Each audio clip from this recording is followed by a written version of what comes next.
Grèce, violents incidents à Lesbos et Chios contre les nouveaux camps pour migrants. Des affrontements avec la police ont fait des dizaines de blessés mercredi, sur les îles grecques de Lesbos et Chios, où les habitants protestaient pour le deuxième jour consécutif contre la construction de nouveaux camps pour les migrants. À Lesbos, des centaines de personnes rassemblées à Mantamado, un village proche du site de construction d'un nouveau camp, ont jeté des pierres vers la police, qui a riposté avec du gaz lacrymogène, des grenades assourdissantes et des balles en plastique, selon un photographe de l'AF. « Nous sommes en temps de guerre. La police a les armes, nous avons nos cœurs et nos âmes, a déclaré un prêtre local, le père Strati. Vous allez mourir ici, a crié un manifestant aux policiers, tandis que d'autres insultaient les forces de l'ordre. Lors des affrontements, qui ont duré toute la journée, 10 manifestants et 40 policiers ont été blessés, selon une source policière. Mercredi soir, environ 2000 personnes se sont rassemblées devant une caserne où se trouvaient les policiers et ont tenté d'y pénétrer. La police anti-émeute a riposté avec du gaz lacrymogène.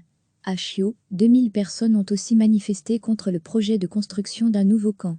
Selon des médias locaux, un groupe de manifestants a fait irruption dans une chambre d'hôtel occupée par des policiers et les ont tabassés. 8 policiers ont été blessés à Chios, a indiqué à la fin porte-parole de la police du nord de la mer Égée. Le Premier ministre Kyriakos Mitsotakis a appelé au calme. Les travaux de construction ont déjà commencé, les nouveaux camps sont situés très loin des régions urbaines, a-t-il affirmé. Face à la colère des habitants contre les forces anti-émeutes, le porte-parole du gouvernement Stelios Pettsa a annoncé mercredi soir qu'une partie de policiers arrivés sur les îles la veille de la Grèce continentale pour renforcer la sécurité allaient quitter les îles. Mardi, des affrontements avaient déjà eu lieu à Lesbos et Chios, avec les policiers protégeant les chantiers. Plus de 38 000 demandeurs d'asile s'entassent, dans des conditions sordides dans les camps actuels des îles de Lesbos, Samos, Chios, Leuros et Kos, officiellement prévus pour 6200 personnes. Les habitants des îles, qui vivent depuis 2015, lors de la grande crise migratoire, avec les migrants réclament leur transfert en Grèce continentale et s'opposent au projet de construction de nouveaux camps du gouvernement. Nous nous battons également pour ceux qui veulent partir pour un endroit meilleur. Nous voulons qu'ils partent, a déclaré le père Strati. Nous accepterons les réfugiés de guerre, mais les criminels devraient partir.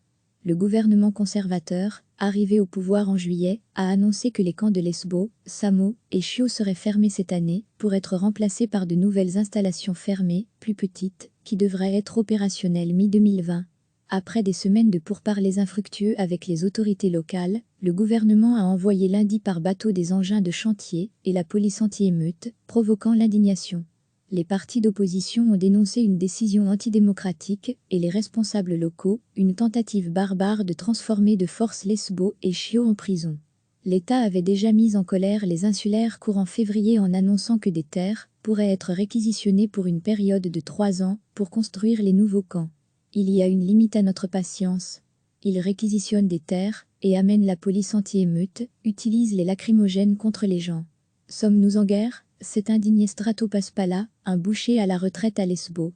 Le gouvernement avait tenté à plusieurs reprises, en vain, de convaincre les autorités locales de la nécessité de ces nouveaux camps. Mardi, le gouvernement avait mis en avant l'apparition de cas de coronavirus en Europe pour justifier la construction de ces camps.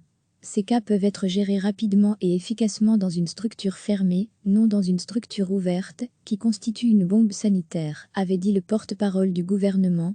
Recevez chaque matin l'essentiel de l'actualité. Cliquez sur s'abonner pour recevoir les dernières nouvelles.